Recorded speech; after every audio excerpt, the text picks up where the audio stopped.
Les épouses de l'ombre. Avant de commencer, like, abonne-toi et n'hésite pas à laisser un commentaire.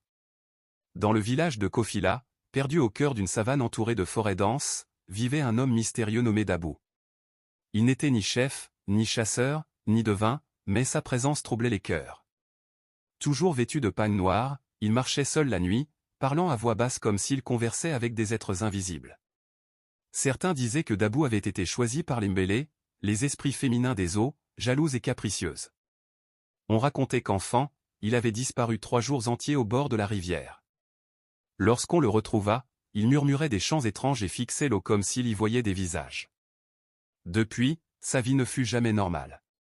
Les femmes qui s'approchaient trop de lui tombaient malades, comme aspirées par une force invisible. Les nuits de pleine lune, on entendait des rires féminins autour de sa case, alors qu'il vivait seul. Parfois, des bracelets et colliers inconnus apparaissaient sur ses bras, faits de coquillages brillants comme sortis du fleuve.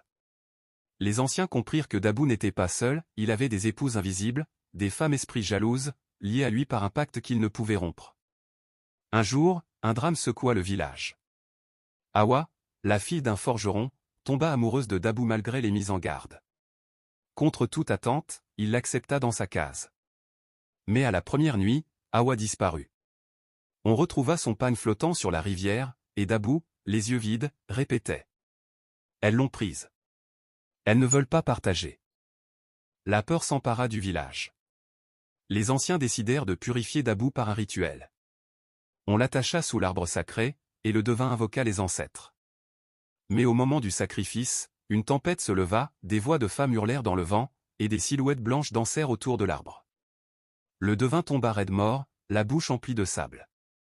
Terrifiés, les villageois chassèrent Dabou vers la forêt interdite. On dit qu'il s'y enfonça, riant et pleurant à la fois, suivi par des chants féminins venus de l'invisible. Depuis, chaque fois qu'une femme disparaît près de la rivière, on murmure que Dabou est revenu chercher une nouvelle épouse pour ses esprits. Comment as-tu trouvé l'histoire? N'hésite pas à le partager à tes amis.